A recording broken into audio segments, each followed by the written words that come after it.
South Korea's president could be impeached after calling for martial law that lasted only a few hours yesterday. Lawmakers in parliament submitting a motion and will put it to a vote. The late-night announcement claiming anti-state opponents were trying to overthrow his government. Outraged citizens flooding the streets, clashing with police and blocking military vehicles. Lawmakers rushing to parliament, barricading themselves inside. ABC's Ian Pannell. Still no sign of the woman from Hawaii who family members say went missing at Los Angeles International Airport last month. The family says they're frustrated with police who say she willingly left the country. In a new statement, Hana Kobayashi's family says a search for her is far from over and that the family is committed to bringing her home. They say learning from police that she went to Mexico has only heightened family fears, and they claim the LAPD has not been forthcoming with the family. The LAPD says it has been in contact with the family and has determined that Kobayashi left without any signs of distress by walking over the U.S.-Mexico border alone with her luggage in early November. Alex Stone, ABC News, Los Angeles. AT&T says it will phase out its outdated copper landline wires by 2029. A company spokesperson told ABC News only 5% of residential customers still use copper wires, but it's being swapped out for more reliable technology. Michelle Franzen, ABC News. This is Rocky Moselle with International Star Registry. Over the past 45 years, we have named millions of stars for celebrities, dignitaries, and individuals worldwide. For $59 and a call to 800-282-3333 or visit starregistry.com, you can name a star and give the ultimate Christmas gift. The star name will be recorded in book form in the U.S. Copyright Office. Visit starregistry.com or call 800-282-3333 to give the brightest gift. That's 800-282-3333.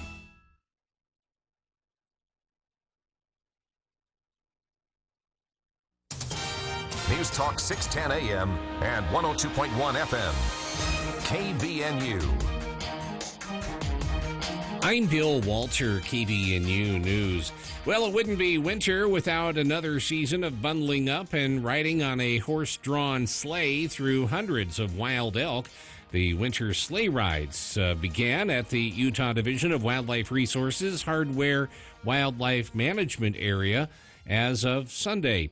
Haviland's Old West Adventures will offer horse-drawn sleigh rides through the elk herd on Fridays, Saturdays, and Sundays from now until February 11th. Rides start at 10 a.m. and end at 4:30 p.m. on those days and last about 40 minutes. In addition to riding through the middle of hundreds of elk, you can spend time warming up and learning more about elk in the Hardware Wildlife Education Center.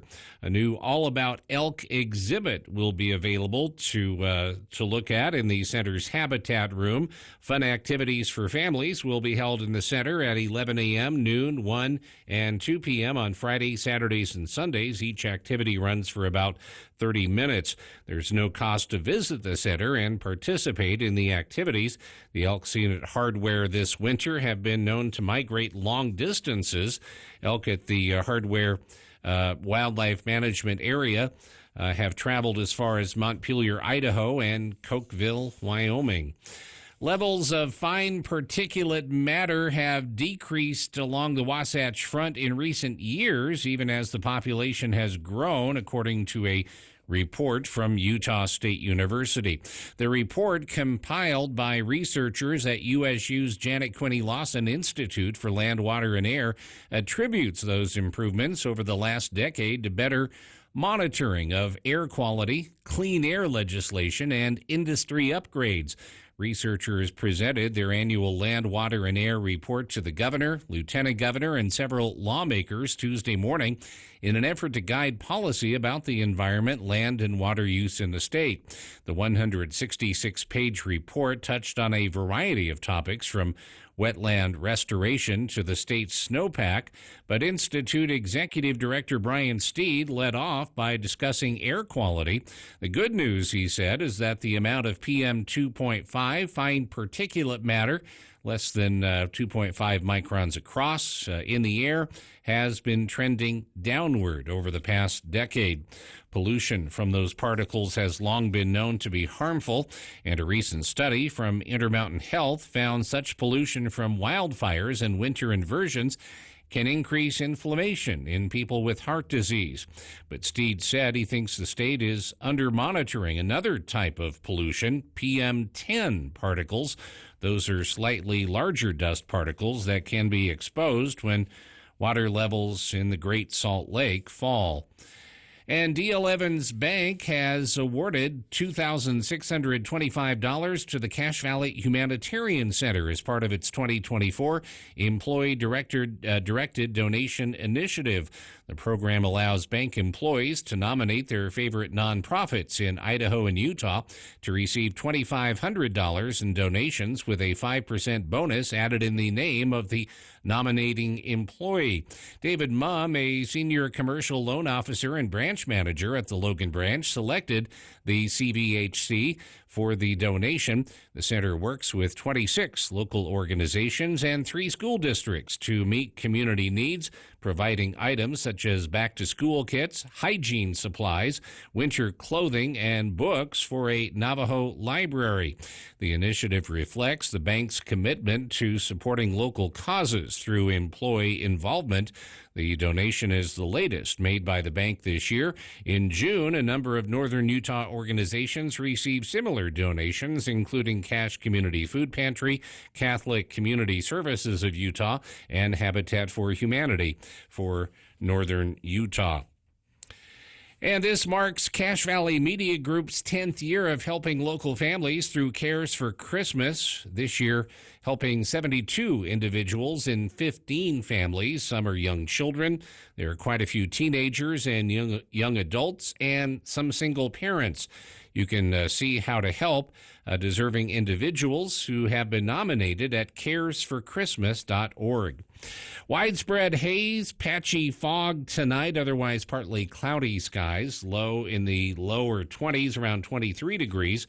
More of the same tomorrow, patchy fog and hazy conditions, and mostly sunny and around 44 on Thursday. Get more news at CacheValleyDaily.com. Stay informed, stay connected. News Talk KVNU, 610 AM, 102.1 FM, and online at 610kvnu.com. You know the name. You know the voice. Now it's time to see him in person. Hark the herald angels sing. Nathan Pacheco's Higher Christmas 2024 tour comes to Logan's Ellen Eccles Theater December 11th for a night of Christmas favorites and other classics featuring special guests, the Cache Children's Choir. Tickets available at CacheArts.org. Bring the family together for a special evening with Nathan Pacheco. Tickets at CacheArts.org. Many veterans are losing their homes due to high rent, job loss, and personal struggles. USA Project Valor, founded by Cache Valley residents, has come together and completed a new home for a local veteran in need. USA Project Valor invites you to an open house December 5th through the 7th from 10 a.m. till 8 p.m. at 2600 South 80 West in Nibley. Together, we can rebuild lives and restore hope. For more information about their mission and how to volunteer, visit usaprojectvalor.org. KVNU's For the People with Jason Williams and Bill Walter. And it is Utah known as the fraud capital of the world.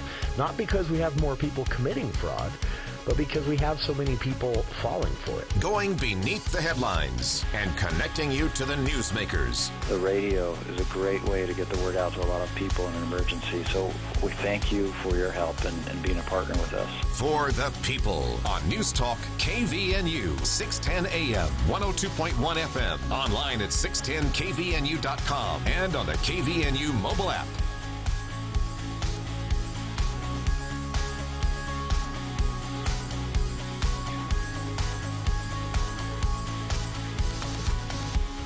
Welcome to KVNU's For the People, hour one of today's show, Wednesday, December 4th. I'm Jason Williams. Thank you for tuning in. Coming up on the show today, if you plan to or have already maybe set some New Year's goals for your business, we are going to be speaking later on this hour with Jamie Andrus. She is president and CEO of the Cache Chamber of Commerce. And she's going to be joining us with an interview here in the studio for an interview I requested thinking about this, talking with some business owners here in Cache Valley at a recent event.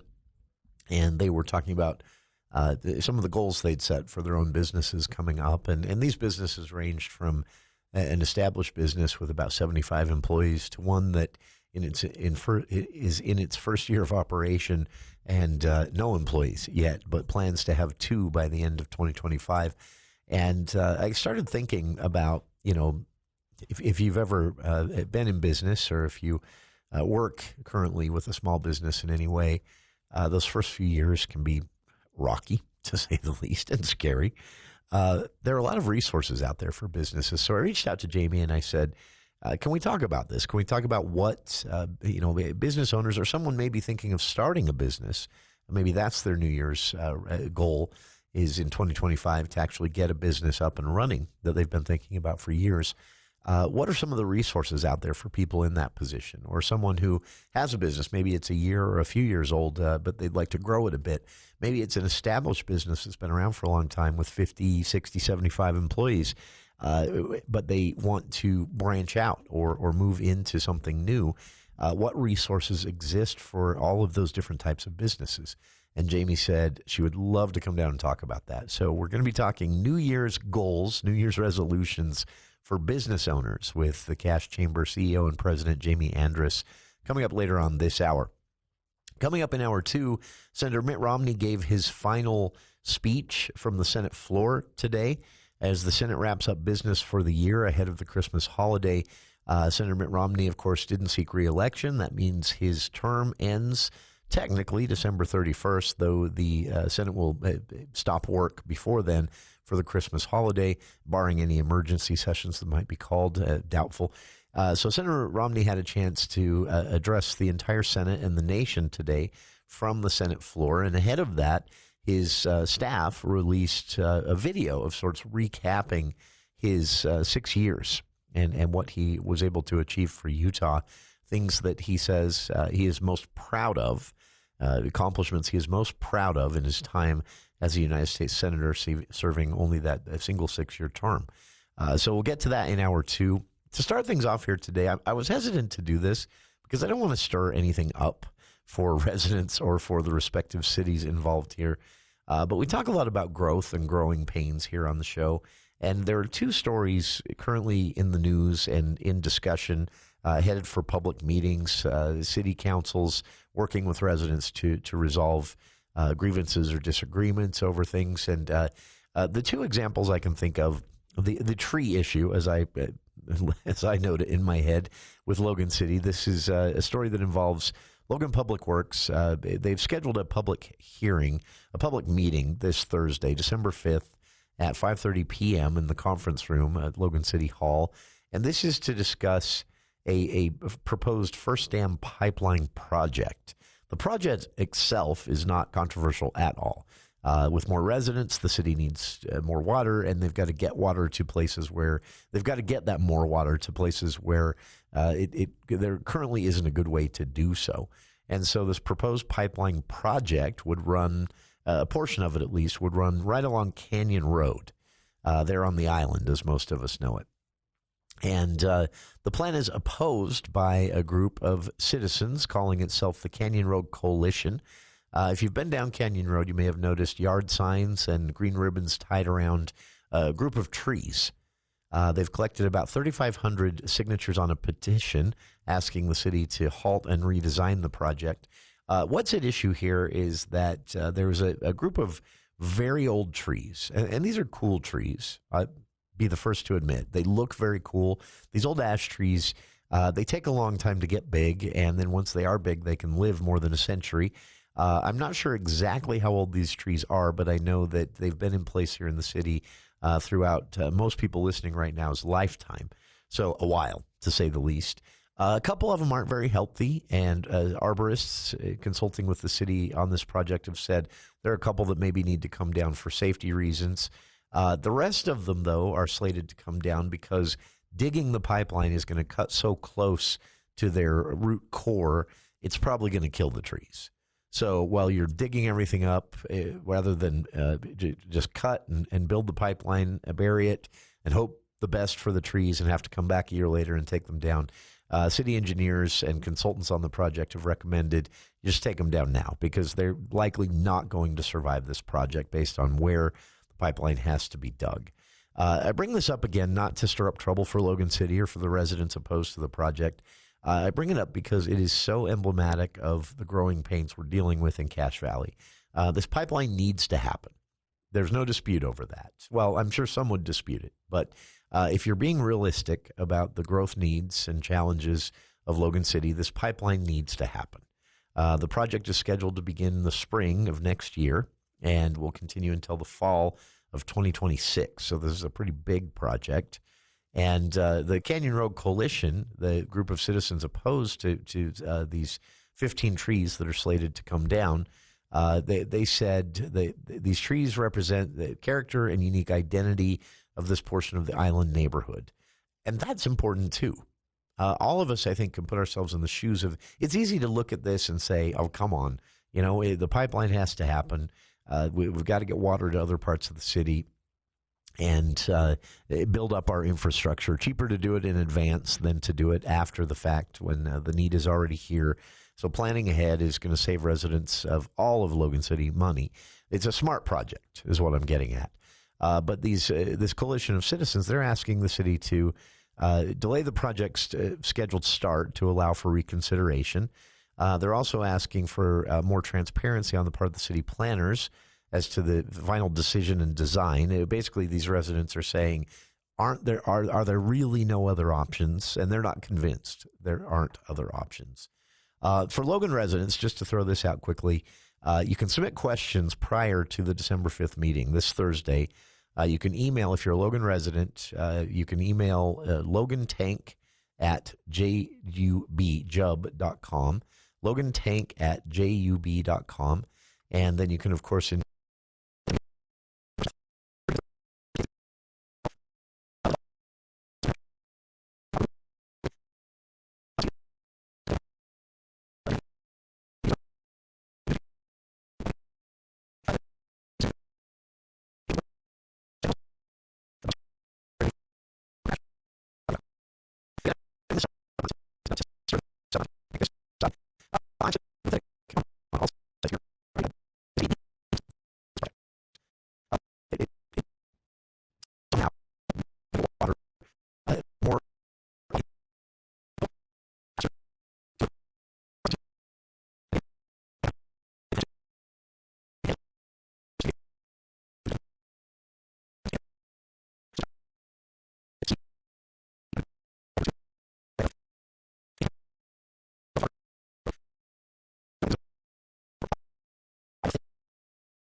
Byram City building the course and putting this area to use in a way that gets people out and moving and it's beautiful. And the dogs, too, love it.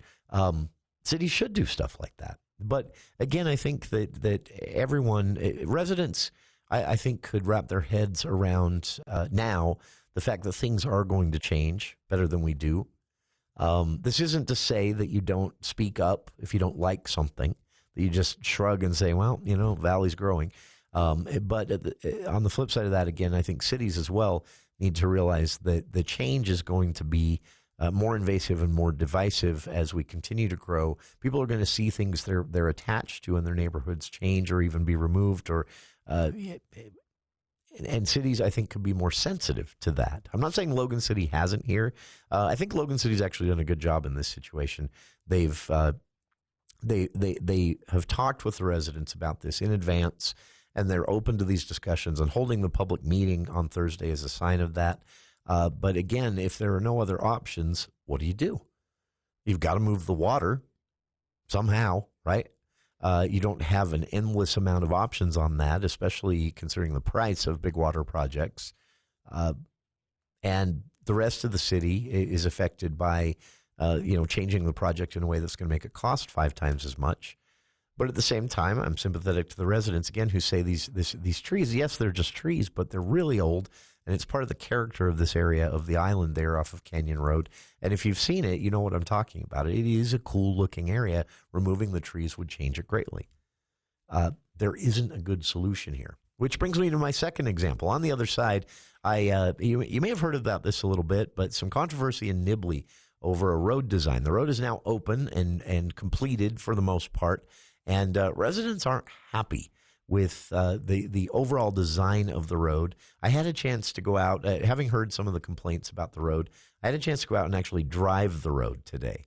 And I'll tell you, residents might have a point on some of the criticisms of this road design. We'll talk about it right after this.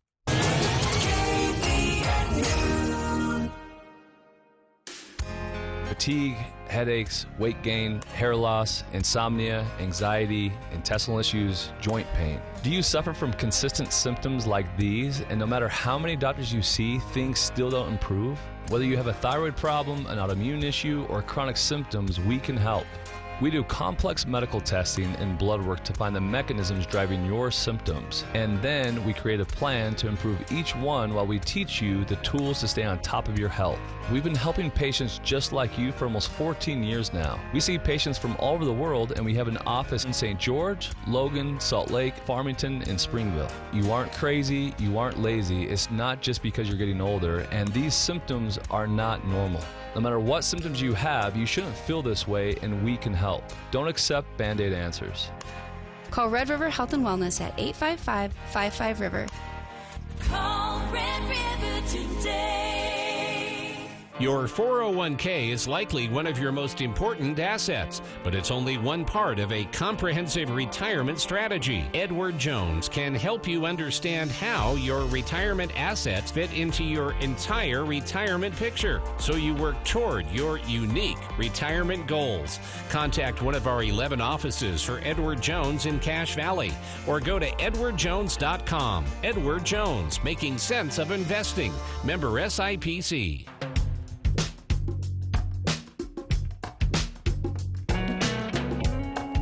Welcome back to KVN News for the People. Jamie Andrus, President and CEO of the Cache Chamber of Commerce, joining us in a couple of minutes. Mitt Romney's final Senate floor address. I got the audio coming up in hour 2. And right now, talking about, first off, the first example I gave is this issue in Logan City that has garnered a public meeting on Thursday at City Hall for Logan residents, specifically those of the Island area, Canyon Road area. The proposal to remove a stand of really old ash trees from a little trail area where a pipeline, if this project continues, would be dug and buried. Some of them, arborists say, need to come down because they're old and maybe even a public safety risk. Others, though, are fine, but where the pipeline is going to have to be dug, it's going to be too close to their roots. It's going to kill the trees anyway. Logan City plans to take them down. Residents banded together, collected more than 3,000 signatures to stop the city, or at least get the city to pause and reconsider the design. We spoke with Logan City Mayor Holly Daines, and she said, they had considered other designs.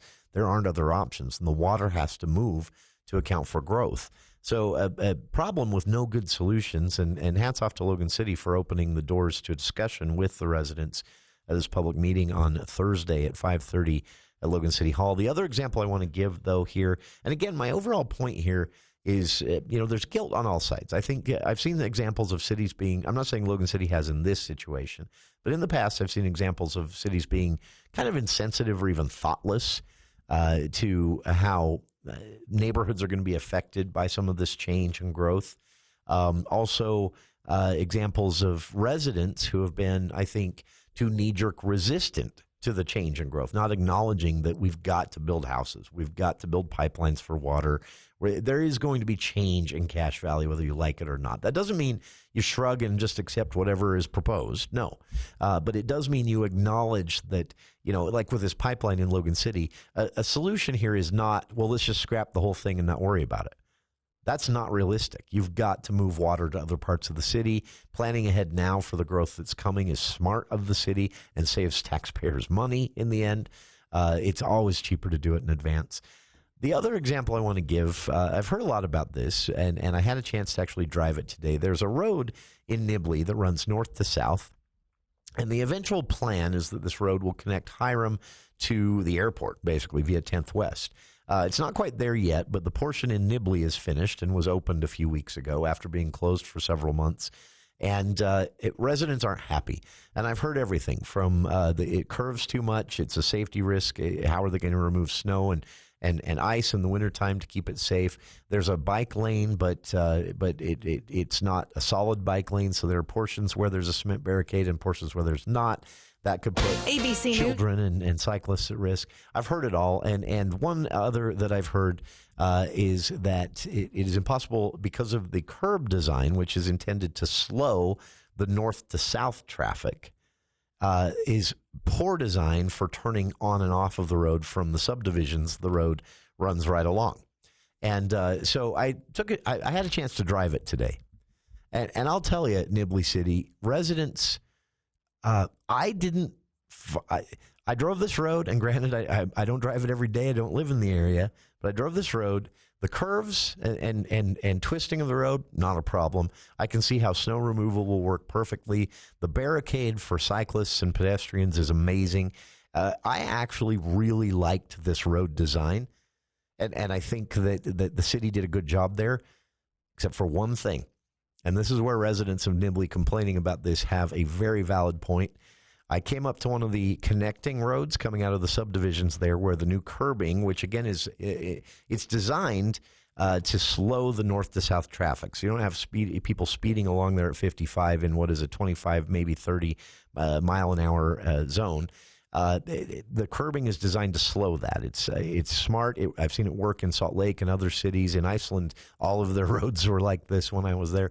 It does work. It slows traffic. It's better than a speed bump, better for the cars than a speed bump too. But the complaint that turning on and off because of the current design is difficult and unsafe, 100% correct. It is impossible. I came up on one of these intersections. There was a car waiting there to turn left and head south. I was headed north on this stretch of road through Nibley. And keep in mind, this is going to be a heavily used stretch of road. You have shifts that get off in the afternoon at the JBS plant, and they all shoot this way into Logan. You have schools there in Nibley that many people are going to be taking this road to get back to their homes in the residential areas of Nibley and southern part of Logan. This is going to be, at times of day, a very crowded road. And I think it's well designed to handle that and to control the speed to make it safe for others on foot and on bikes. But if you're trying to turn on and off this road, impossible. Poor design from that respect. There was a car waiting to turn left to head south on the road. I was headed north. I saw the car waiting there, and I thought, okay, I'm going to try this. I signaled, and it was, and I'm just driving a mid-sized pickup. It's not huge. It's not small. It's a good test run. It was impossible for me to make that right-hand turn off of the main road while there was a car sitting there waiting to turn left. And in addition to that, the car waiting to turn left couldn't see to get out of my way because I was there waiting to turn right. Eventually, I turned my signal off. I waved at the other driver in apology, and I continued north here to the station. But residents complaining about those right-hand turns off of the road and left-hand turns onto the road because of that curbing, which, again, is smart curbing. It's meant to slow traffic, and it works. It's also not going to damage your car if somebody is being a dork and doesn't pay attention and misses the curbing. But it does work to slow traffic. It's smart. It's similar to the curbing you see on Center Street.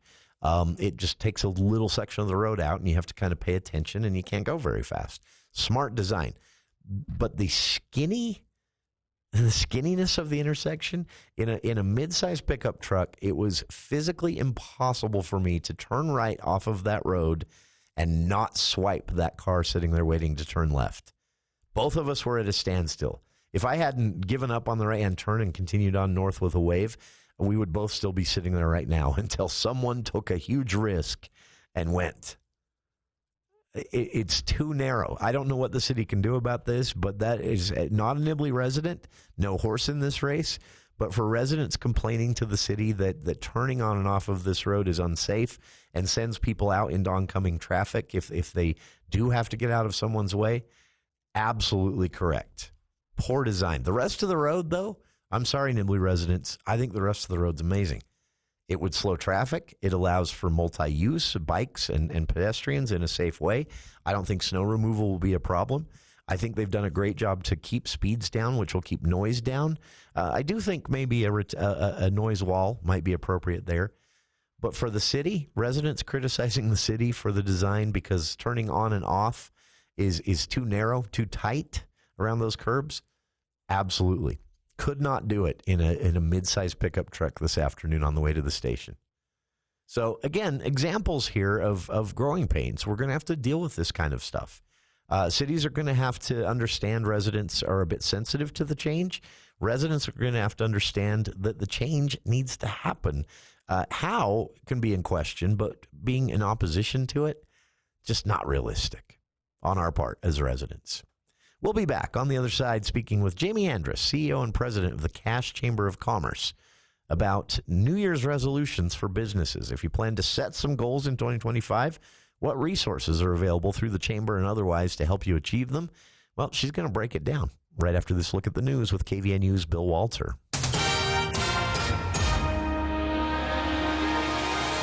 Thank you, Jason. KVNU News is brought to you by Dr. Keith Nelson. At their last regular meeting of the year on December 3rd, which was Tuesday, Logan Public Works Director Paul Linhart gave the members of the Logan Municipal Council a brief overview of plans for a public meeting later this week to explain the city's proposed First Dam pipeline project. That gathering set for 5:30 p.m. on Thursday at Logan City Hall. Right off the top, Linhart clarified that the Thursday meeting will not be a public hearing over which the council members will preside to solicit residents' opinions.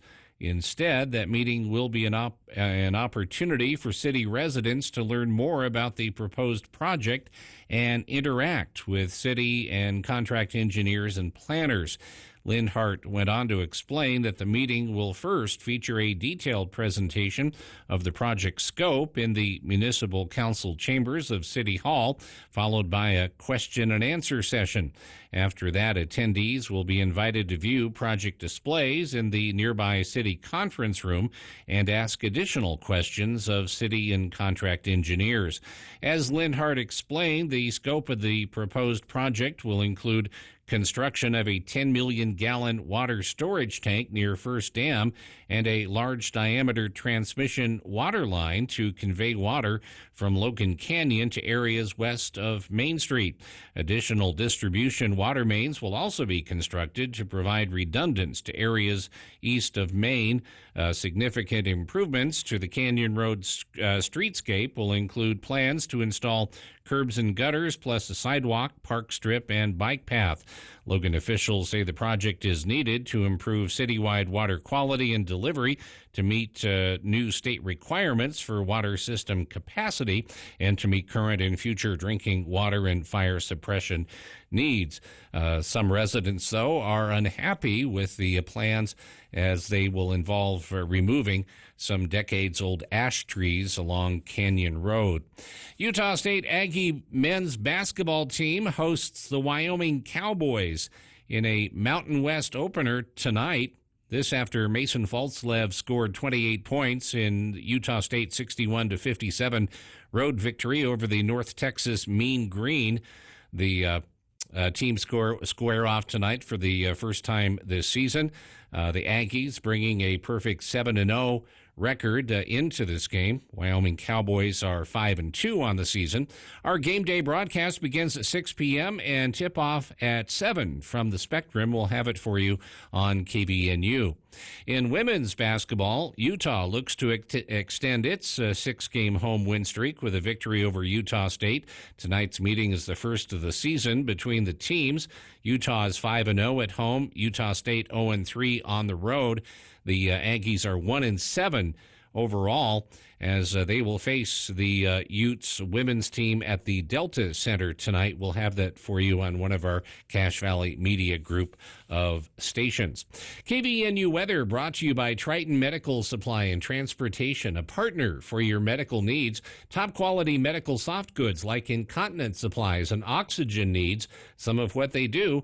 Go to mytritonsupply.com or call 435-557-6687. Widespread haze, patchy fog later on tonight. Otherwise, partly cloudy, low around 23, and then widespread haze on Thursday. Other than that, mostly sunny and around 44. Get more news at CacheValleyDaily.com.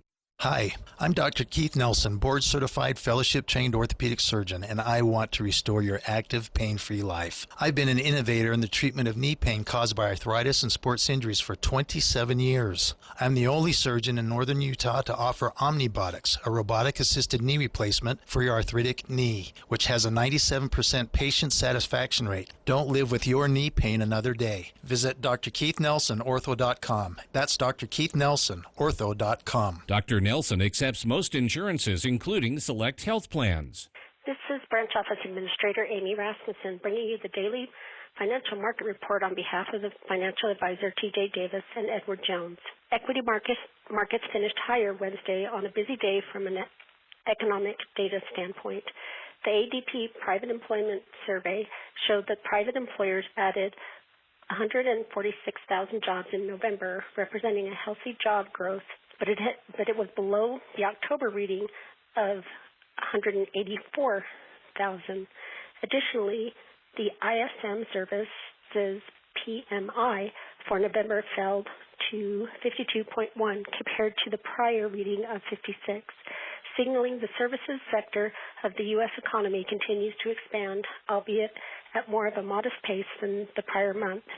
Equity markets leadership was narrow, with the growth sector of the S&P 500, such as technology and communication services, and the consumer discretionary outpouring, while other sectors finished flat to lower. Overseas, European markets traded mostly higher despite ongoing political uncertainty in France, while Asian markets were mixed overnight. On the corporate front, shares of Salesforce were higher over 10% following the company's earnings results after the market closed yesterday, which showed sales for the quarter were slightly better than analysts expected. Bond yields closed lower, with a 10-year Treasury yield falling around 4.18% and the 2-year yield declining to 4.12%. Today, U.S. equities closed higher, with the Dow closed up 309 points at 45,014, and the NASDAQ closed up 254 points at 19,735. The S&P 500 closed up 37 points at 6,086, and the bond market 10-year Treasury yields are trading at 4.18%, lower by negative 0.5 percentage points.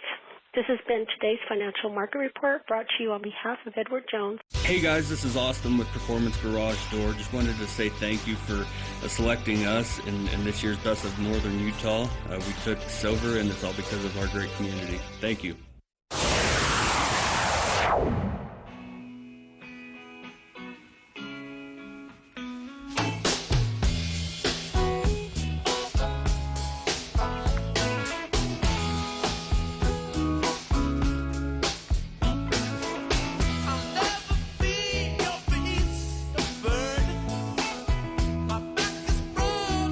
Welcome back to KVN News for the People. I'm really excited about our next guest. One, because she's a great guest. She's always fun to have in the studio. And two, because this was an organic thing that popped up in my mind. Recently, I had a conversation with a handful of business owners, and these were businesses of various sizes. No employees, 20 employees, 75 employees in one case. And they were having this general conversation about New Year's goals, New Year's resolutions, and things they'd like to achieve in 2025. And I was listening to some of the things that they said they'd like to do, but didn't really know where to start and being, having the opportunity to sit and talk with our guest and also other business leaders from the state level. I know that resources are out there that would help these people. And so, but they didn't. And so I told them, of course, in that conversation, but I thought this would be great to talk about from a New Year's resolution perspective with Cash Chamber President and CEO Jamie Andrus. And we reached out, and Jamie was nice enough to come down and give us some of her time today. And Jamie, thank you.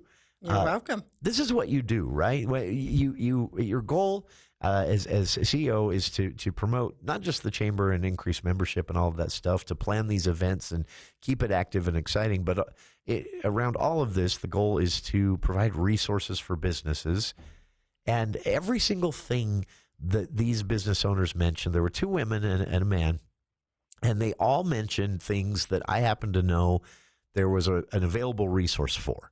Yeah. But they didn't. They weren't aware of that, and they were so glad to hear that there was. And that is a constant challenge, obviously, that it will probably never go away. But it's fun to spotlight these things. It is, and it is the reason we have a Chamber of Commerce. Sure. That's why businesses join us, is so that we can help them.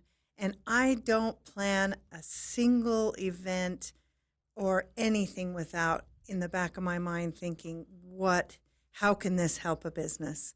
Sure. And so every speaker we have at every event, the topics are relevant for business owners to learn about resources, to learn skills, to learn about community opportunities, service. It's just, it's what we do. Sure.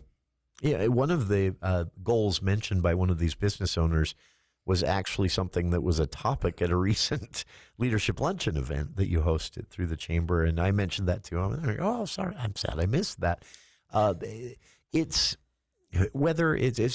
just an example to start with. Maybe there was one of the business owners, things are picking up, it sounds like, for this business. And she wants to go from having no employees to having maybe 4 or 5.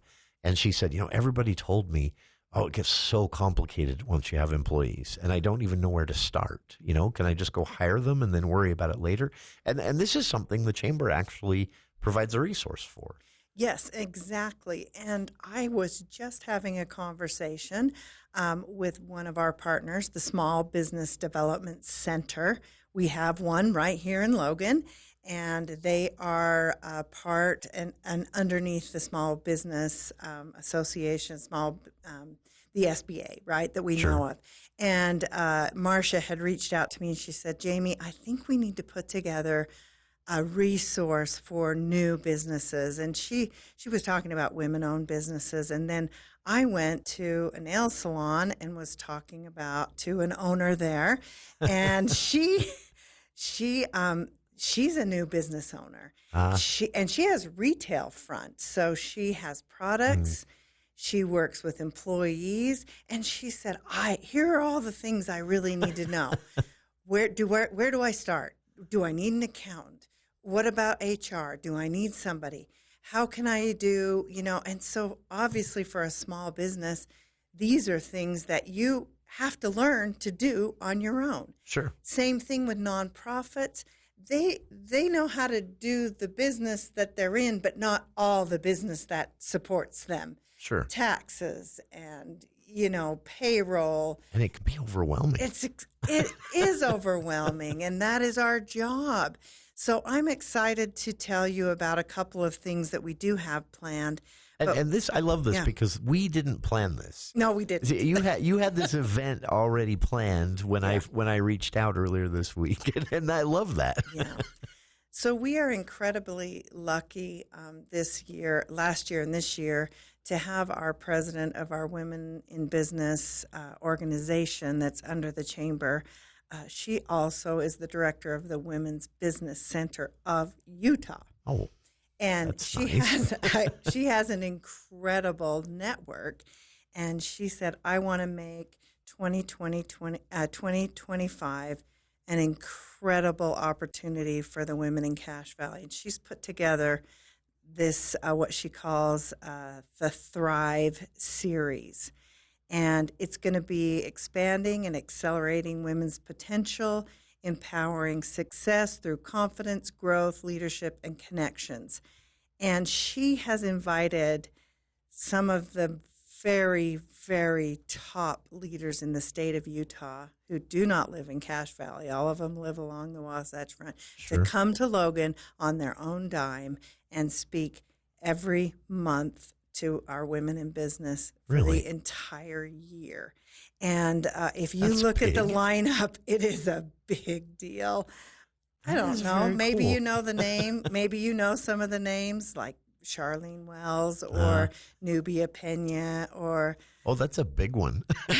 Liz Owens or, these women are coming, and the series is going to be building upon each other. So January, you're going to learn a skill, and then the next skill, and then the next skill. And so this is a terrific opportunity for you and your business to sign up. And we're offering it for a steal the entire year for $375. And that includes the full day women's conference. That is very cool. That's usually over $100 to attend. So it's an incredible opportunity. And that's just one of the examples that we have with our events, with our everyday resources and services that we offer. But I'm particularly excited about this. That is huge. That is, and so now this will start in 2025? Mm-hmm. January. Very cool. I see it here. Yeah. For listeners, cashechamber.com, the website. You can also find them on social media. But there's a full calendar of events there. You can see everything they do. But this Thrive series, that is very cool. Linda Wardell. One of my favorites. If you've never heard Linda Wardell speak, you should. In January, we're having Sarah Jones. She is one of the women that started the Women in Tech, the Women Tech Council. That's right. And years ago, she's a CEO of Inclusion Pro. She's coming to Logan. That is very cool. And I don't know that if I invited her, I would get her to come to Logan, but I'm very excited that she's coming. That is just the beginning. And we're really going to tighten it up. We're going to have specific and planned networking for the first half hour. You're going to get your lunch. You're going to have a networking, and then you're going to have a speaker. And in that hour and a half, you're going to have a full workshop. And then the next month is going to be another one with topics that will be relevant and build upon one another. That is very cool. This is, and again, I want to point this out. I didn't know this. I didn't plan this. When I reached out to Jamie to say, hey, will you come in and talk about New Year's resolution? People who want to grow their businesses, maybe they're hiring employees for the first time and they don't know where to start, or whatever it might be. Maybe they're going from 50 to 25 employees and they don't know where to start. And Jamie said, I'd love to come in and talk about this. She gets here today, and like it was planned, we can talk about the 2025 Women in Business Thrive series. That's just one of several things happening through the chamber. And, of course, all the resources available for growing businesses are available year-round. We'll talk more about them. Jamie Andrus, CEO and President of the Cache Chamber of Commerce, is our guest, and we'll be back right after this. News Talk 610 AM, 102.1 FM, KVNU. 5.5 minutes still. If there's anything else. I'm author Richard Paul Evans, founder of the Christmas Box House. Honestly, the Christmas Box it is couldn't working have with the been- Utah community to provide Christmas for nearly 2,800 at-risk children. If you'd like to help a child, please contact us at thechristmasbox.org. Thank you and happy holidays. Intermountain Budge ENT Clinic has an experienced and caring team of physicians and staff to assist you with all of your ear, nose, and throat concerns, including head and neck surgery. Doctors Geiser and Wilson and their staff at Intermountain Budge ENT Clinic will work together to provide excellent care and support throughout the entire surgery process, from your pre-op visit to your full recovery. And they accept all insurance. For more information about Drs. Kaiser or Wilson, search Budge Clinic ENT or call 435-716-1420. Local care with Intermountain expertise.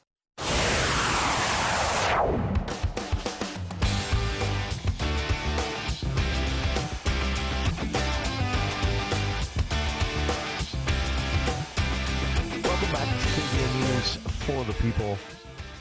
It is a pleasure to have Jamie Andrus here in the studio. I reached out to Jamie earlier this week because I overheard and was kind of part of a conversation with some business owners looking to set some New Year's goals for 2025.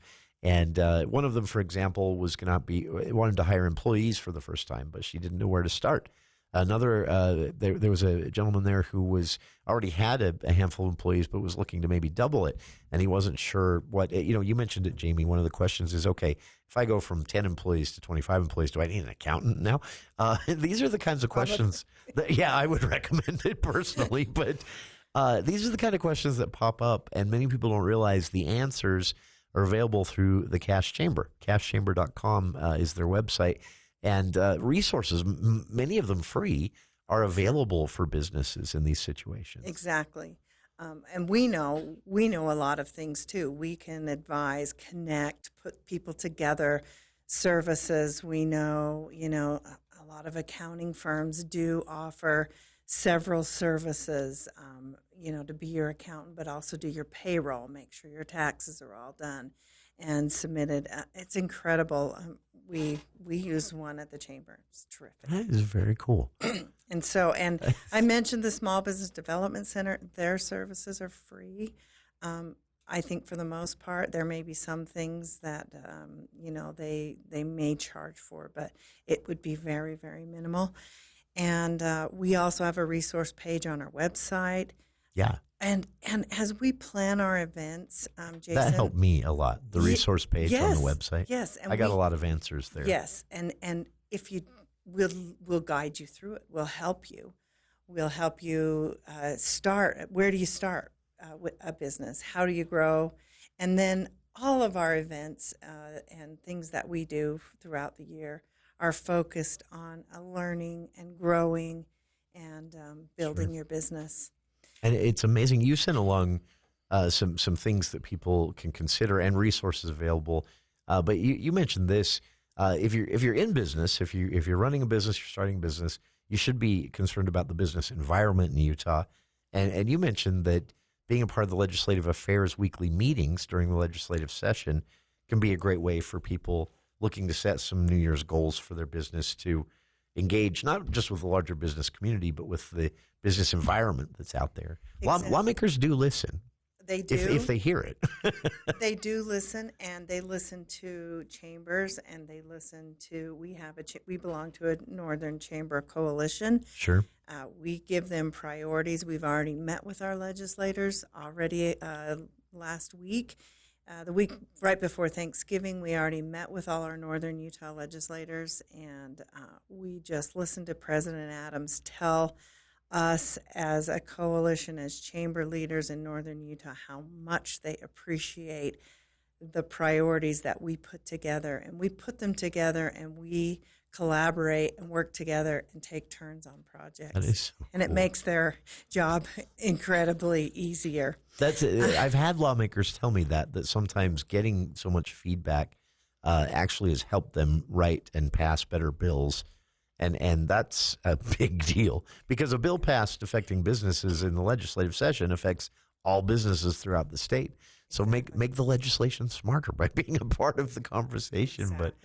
But by the way, that event, the kickoff event for the Legislative Affairs Committee is Thursday, right? Tomorrow morning. Tomorrow morning. We're having a breakfast and at Bridgerland Technical College, right near their cafe in their area, where their culinary arts department is. They have a lovely room, and we're going to have breakfast there and have we've invited all of our local legislators to come, give us kind of a forecast of what they're already working on, because as you know, they're already working, even though the session doesn't start until January. They're busy, and we're going to hear a preview from them. Then we're going to also talk about what our meetings are going to look like during the legislative session. So we will have one every single week. Then our Northern Utah Chamber Coalition does go to the legislature every Wednesday during the session. Oh, right. And we meet with them and we present our projects and our priorities and remind them of things and talk to them. It's pretty great.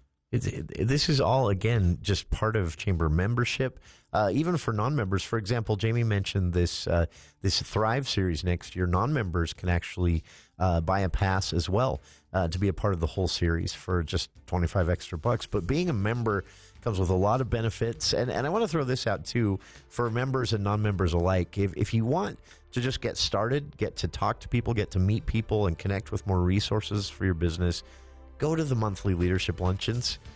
They're always interesting. Yeah. And let's see, third Tuesday of each month, right? Correct. Jamie, appreciate making some time for us today. There's so much more we could talk about, but you can check it out at cashchamber.com and stick around. More of